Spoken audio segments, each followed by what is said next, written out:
If you look around your love life and realize that you have chronically terrible relationships, this could be why. Brace yourself. As humans, we tend to date people that remind us of our most difficult parent. Now, I touched on this in my last video, but so many of you guys were like, tell me more. I thought I'd do a full video on it.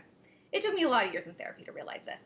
But this happens because we as people pull ourselves towards what is familiar, even if that familiar thing isn't necessarily a healthy thing. You know how girls who watch their mom get abused grow up and marry abusive men themselves? It's familiar, but not necessarily healthy. And so subconsciously, on some level, we try to recreate the relationship we had with our difficult parent in our own personal life to try to fix it, to try to kind of like do it over and do it right. I'll give you an example in my own life. I was raised by a single mama. My dad was not around at all. I met him like once, super underwhelmed.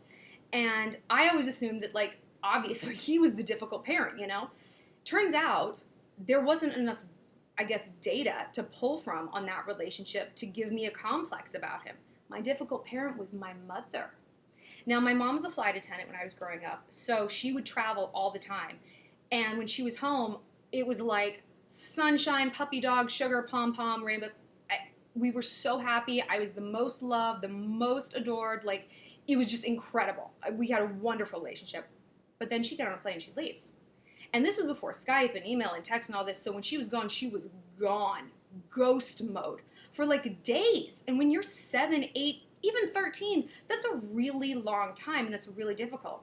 And it took me a long time to realize my personal relationships precisely mirrored that relationship I had with my mom. I'd be dating these guys and we were like so into each other when we were together. We'd have these incredible dates and spend the whole weekend together and have amazing sex. And then they were gone. They were gone. And I would get so heartbroken about it. And I didn't even understand why. But I realized it's because not only was that relationship failing subconsciously, that was another failure with my mother, you know? I know, right? It's heavy shit. It's heavy shit.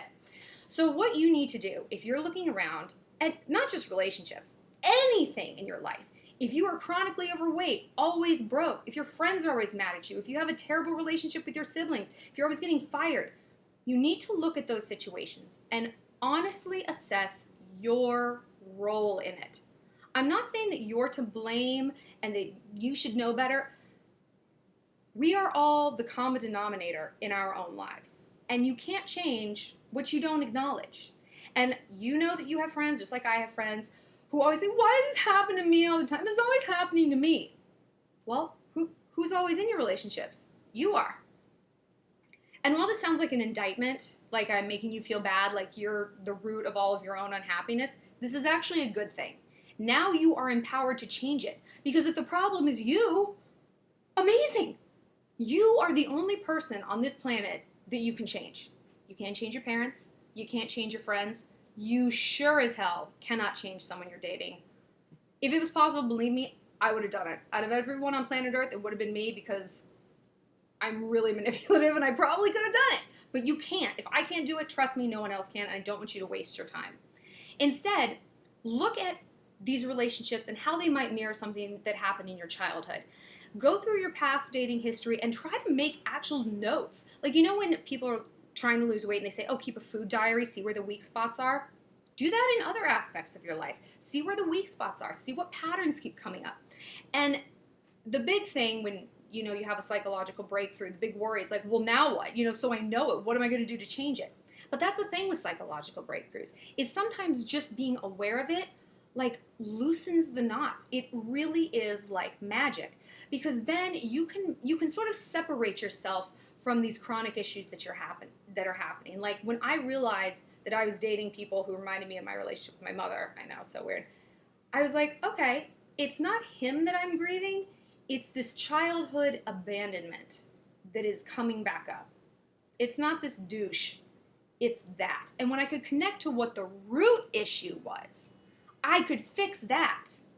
It's like if you have a splinter and you just keep scratching around it as it gets more infected, but you're not actually pulling out the splinter, it's not going to get any better.